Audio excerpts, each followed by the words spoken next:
Hi guys, and welcome back to our study of the Weimar Republic. And now remember that we're still considering the broader overview question of whether or not the Republic was doomed to fail. Was the democratic experiment in Germany always going to have innate flaws? And one of the factors that we need to consider in this debate is the Treaty of Versailles. And you've already looked at the impact of that in terms of the political situation, but we're going to expand on that even more today. And we're going to look at the broader impact in terms of foreign countries. So reactions to the treaty, both at home and abroad.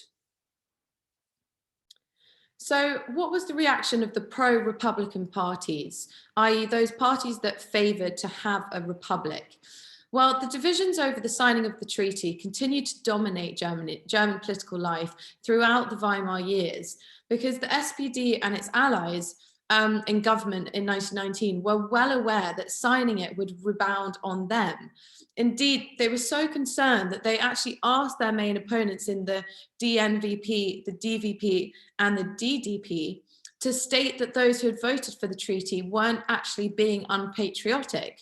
So, because it was almost considered as treasonous. They also took the view that the most sensible course of action was to outwardly comply with the terms whilst negotiating modifications to it. And this became known as the policy of fulfillment. Even more importantly, however, the treaty turned some, even former supporters, against the Weimar Republic. And its real damage was actually in alienating the moderates who had been happy to accept the new constitution and its promises of a better Germany, but who couldn't stomach politicians who'd appeared to have betrayed an unbeaten country. And the treaty caused political demoralization at the very center of government, associating the Republic once again with the weakness and failure. And the politicians who agreed to it were forced to become defensive. So to the public at large, the gains of the revolution seemed wholly unimpressive. Now, the reaction from the right. Well, right-wing resentment of the Republic intensified by the signing. German nationalists could not accept the fact that Germany's military defeat, nor the establishment of the new Republic, was possible.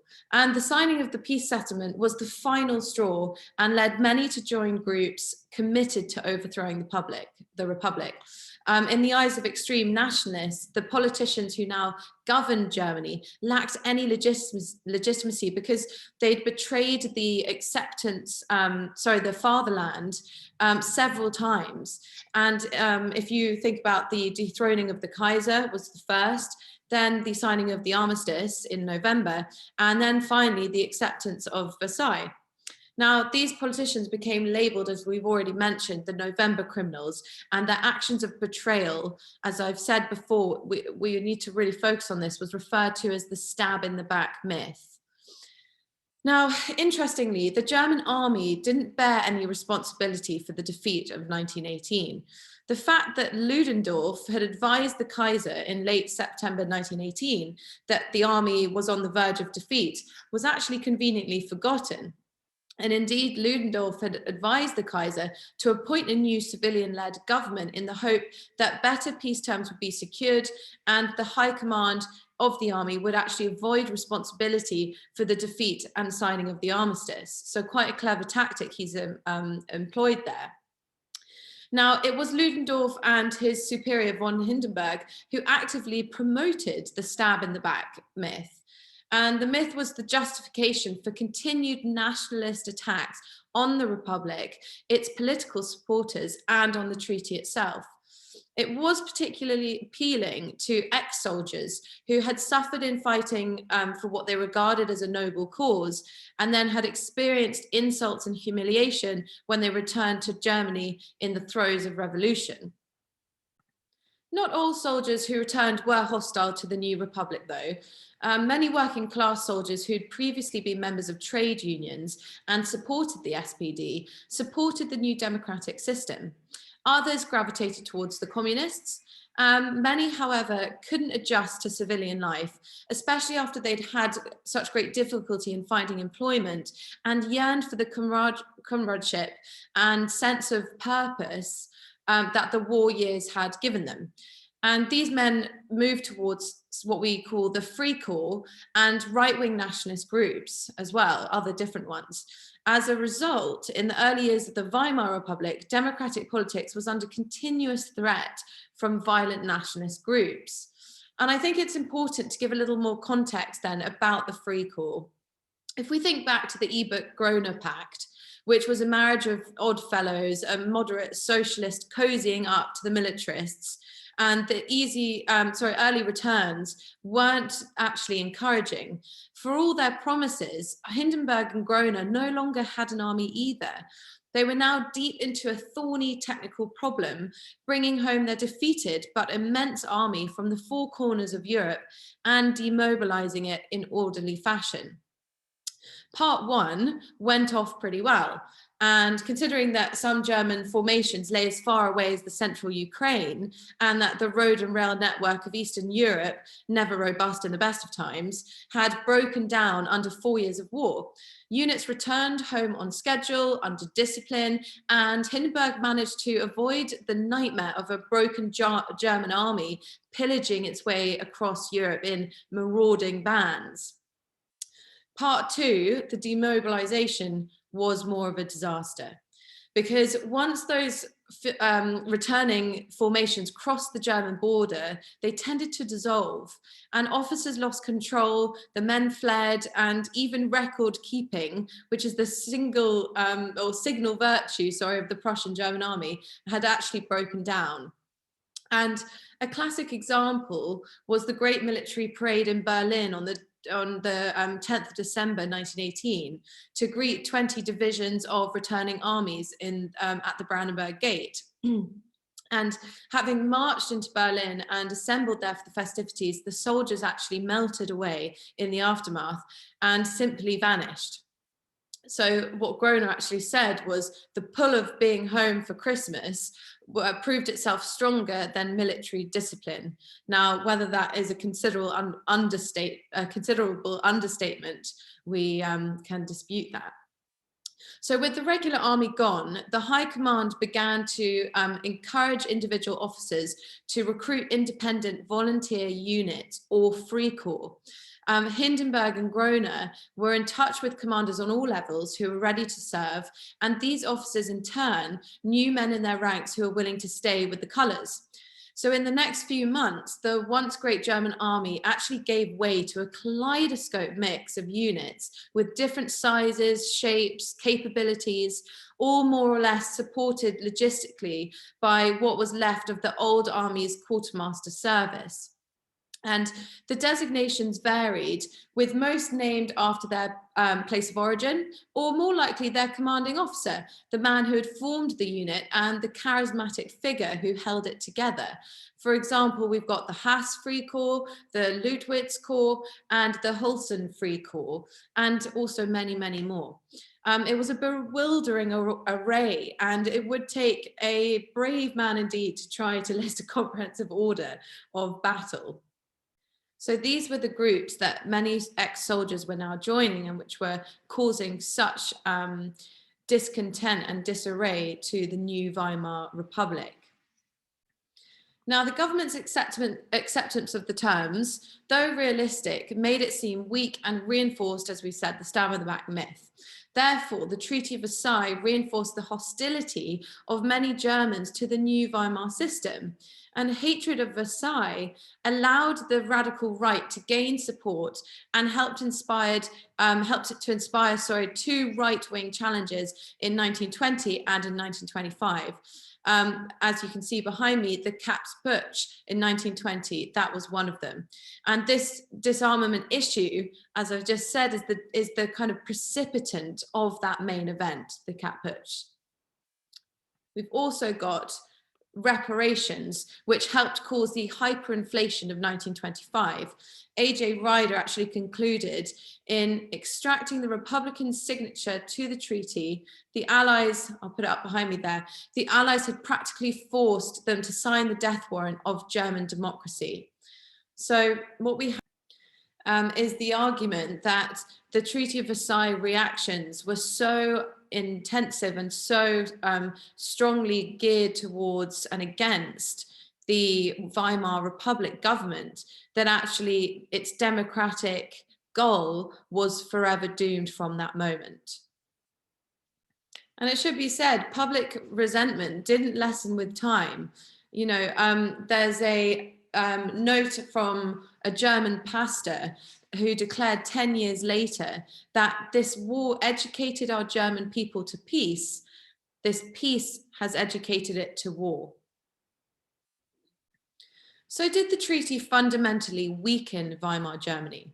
Well, it may seem so. However, there is also recent analysis that stressed an alternative perspective, arguing that actually Germany was not that harshly treated. And in this view, Germany was actually even in potentially a strong position after Versailles for 3 different reasons.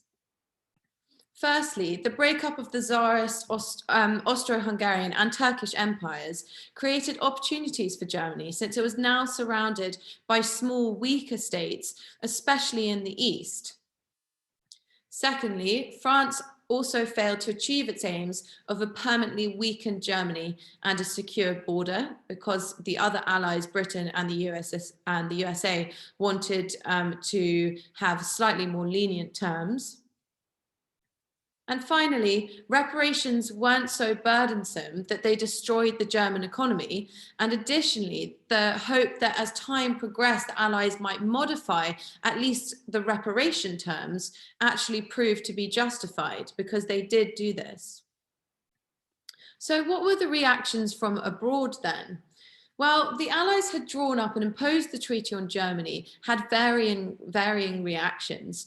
In Britain, when the Prime Minister David Lloyd George returned to London after the signing of the treaty, he was given a rapturous reception from a large crowd and seen almost as a hero. On the whole, British public opinion was satisfied that Germany had lost its overseas empire, along with its large fleet, and would be unable to threaten European peace for at least a generation. Privately, however, Lloyd George believed that Germany shouldn't be so weak that it would be unable to resist the expansion of the USSR westward, especially after the Russian Revolution in 1917. And he wanted Germany to become also a strong trading partner with Britain again. And many in Britain actually saw the French as being greedy and vindictive.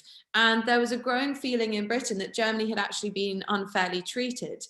One influential view was put forward by the economist John Maynard Keynes, who argued that the level of reparations was too high. And he believed that the level, quoting now, was one of the most serious acts of political unwisdom for which our statesmen have ever been responsible, end quote. In terms of the French then, well, they felt they had suffered the most out of all the combatant nations, and they were determined to seek revenge at Versailles. The recovery of Alsace-Lorraine, the demilitarization of Rhineland, and reparations were key French demands, which had been met. But despite this, there were many in France who regarded the treaty as being too lenient on Germany, and President Clemenceau, who was blamed for making too many concessions, was actually defeated at the next election in 1920. The French public in particular had also not forgotten about Berlin's imposition of vast compensation in 1871, which didn't even have the justification of immense property damage because the fighting hadn't been done on German soil. Marshal Foch, Ferdinand Foch, the wartime military commander, expressed a widely held view in France when he said, "This is not peace, it is an armistice for 20 years.